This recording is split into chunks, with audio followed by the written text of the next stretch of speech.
ఇల్లు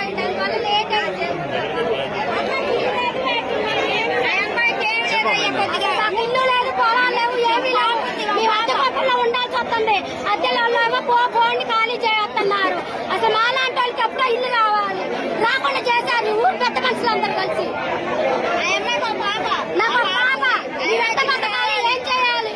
ఇంకా మీడియా అందరికీ చెప్పా కూడా, మీడియాలో కూడా ఇచ్చా కూడా నేను. అసలు ఆదుకునే వాళ్ళే లేరు అసలు.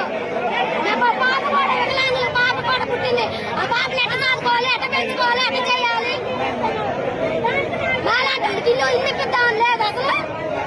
ఎక్కడికెక్కడ తిరిగా నేను చదువుతాయండి. కలెక్టర్ ఆఫీస్ కూడా పెట్టాను మీరు అప్లికేషన్, మరి కోదాట మున్సిపల్ ఆఫీస్ లో పెట్టి అప్లికేషన్, మరి సూర్యాపేట జిల్లాలో పెట్టి అప్లికేషన్. అవన్నీ నా కార్ పనులు కూడా ఇప్పుడు తెచ్చాయన్ని చూపిద్దామని తెచ్చాయన్ని. అసలు ఓట్లు అయితే కావాలి, ఏ మాయ అయితే మమ్మల్ని అయితే